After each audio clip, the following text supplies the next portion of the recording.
Assalamualaikum warahmatullahi wabarakatuh.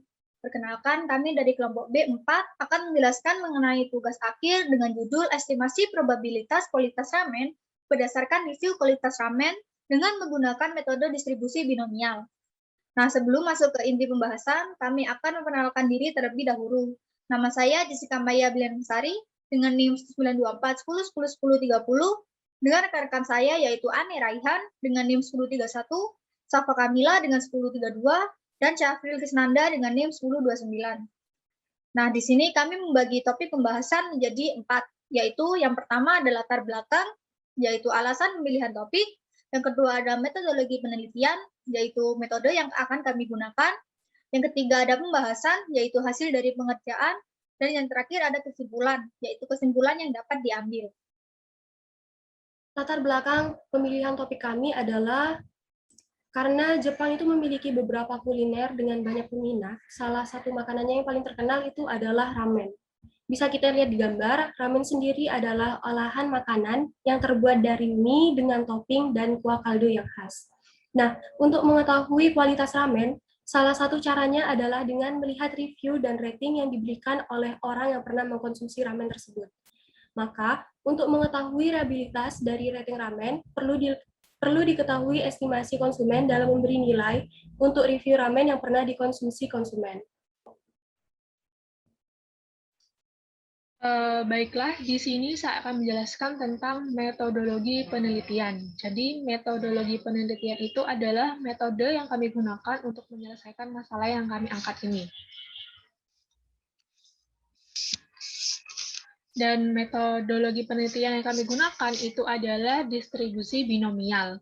Jadi maksud distribusi binomial adalah distribusi probabilitas diskret jumlah keberhasilan dalam n kali percobaan, di mana setiap kali percobaan maka hanya terdapat dua kemungkinan, yaitu iya atau tidak, berhasil atau gagal, yang saling bebas, di mana setiap hasil percobaan memiliki probabilitas atau kemungkinan P, dengan rumus seperti di bawah ini. Nah, jadi PX itu artinya adalah probabilitas X, N itu adalah jumlah percobaan, dan S itu adalah peluang sukses, sedangkan G itu adalah peluang gagal.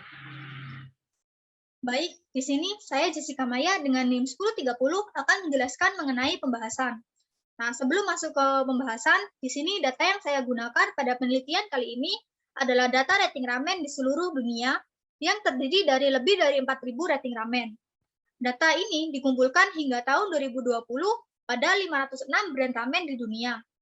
Data ini kami peroleh dari situs Kaggle dengan pemilik data adalah Samuel Frederick. Nah, dapat dilihat di sini, saya melakukan pembagian dari interval data yang ada menjadi 5 kategori, di mana interval bad dimulai dari rating review 0,0 sampai 1,0, rating not good 1,1 hingga 2,0, dan seterusnya hingga excellent dengan rating 4,1 hingga 5. Setelah itu, dengan menggunakan Python, di sini saya memilih brand yang ada menjadi 5 brand teratas dengan pemilihan sampel. Nah, di sini dapat dilihat bahwa sampel yang diambil adalah sampel yang memiliki review di atas angka 50 dan memiliki rata-rata rating tertinggi dari pengurutan data yang telah digroup by terlebih dahulu. Nah, di sini untuk bagian isin tidak kami gunakan karena adanya perbedaan data yang sangat besar, yaitu berupa 400 dari skala yang ada di sini. Sehingga di sini kami mengambil Samyang Sud, Indomie, Paldo, Nissin, dan Myojo saja. Lalu di sini saya mencari rating masing-masing interval untuk masing-masing brand. Contohnya di sini saya mencari rating pada brand Samyang Food, lalu saya masukkan ke tabel probabilitas nantinya. Selanjutnya, di sini saya mendefinisikan fungsi count, di mana fungsi ini digunakan untuk menghitung persentase pada setiap brand. Setelah saya masukkan list, di mana list ini merupakan rating dari masing-masing interval dalam satu brand, outputnya kemudian akan saya masukkan ke tabel probabilitas pula. Nah, di sini dapat dilihat bahwa masing-masing brand akan terlihat untuk presentasenya. Lanjut ke fungsi binomial, di mana di sini saya menghitung probabilitas dengan menggunakan parameter presentase, rating dengan review excellent yang telah dicari tadi. Dengan menggunakan looping, didapatkan hasil probabilitas binomial dari P1 hingga P10 untuk satu brand. Nah, di atas ini adalah brand Samyang Foods, diikuti dengan brand Indomie, lalu Paldo, lalu Nongsim, dan yang terakhir ada Myojo. Nah, di sini akan ditampilkan pada tabel yang ada di PPT nantinya.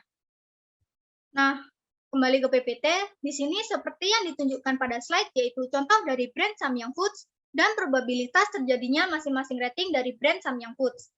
Nah, di sini ramen yang dianggap enak adalah ramen yang memiliki probabilitas tinggi untuk mendapatkan 6 hingga 10, rating excellent 4,1 hingga 5,0.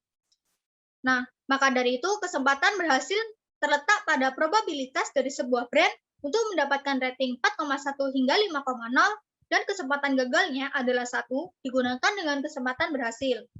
Nah, dengan menggunakan perhitungan tersebut, saya menguji hasil probabilitas pada 10 probabilitas review baru pada setiap brand. Dengan menggunakan rumus distribusi binomial yang telah dijelaskan sebelumnya oleh rekan saya, untuk mencari P1 hingga P10 dari 10 probabilitas review baru tiap brand. Nah, berikut adalah hasil dari tabel perhitungan distribusi binomialnya. Nah, hasil dari tabel ini, hasil dari distribusi binomial yang saya ambil adalah hasil P6 hingga P10 sesuai dengan penjelasan sebelumnya. Nah, hasil dari P6 sampai P10 ini saya jumlahkan dan membentuk hasil akhir berupa kemungkinan sebuah brand mendapatkan 6 sampai 10, rating 4,1 hingga 5,0 dari 10 review baru. Dan saya urutkan dari brand yang memiliki probabilitas terbesar hingga brand yang memiliki probabilitas terkecil. Nah, sebelum saya urutkan, ini adalah hasil dari penjumlahan P6 sampai P10. Untuk hasil akhirnya akan berada pada bab kesimpulan. Nah, lanjut ke bab kesimpulan, di mana ini adalah kesimpulan yang akan kami dapatkan, yaitu rating tertinggi dari setiap brand. Nah, peringkatnya dapat dilihat bahwa Nongsim memiliki peringkat tertinggi dari penjumlahan P6 sampai P10 dengan probabilitas 0,31485. Diikuti dengan Samyang Foods untuk peringkat kedua dan Paldo untuk peringkat ketiga. Nah, sekian presentasi dari kami. Apabila ada salah kata, kami mohon maaf. Wassalamualaikum warahmatullahi wabarakatuh.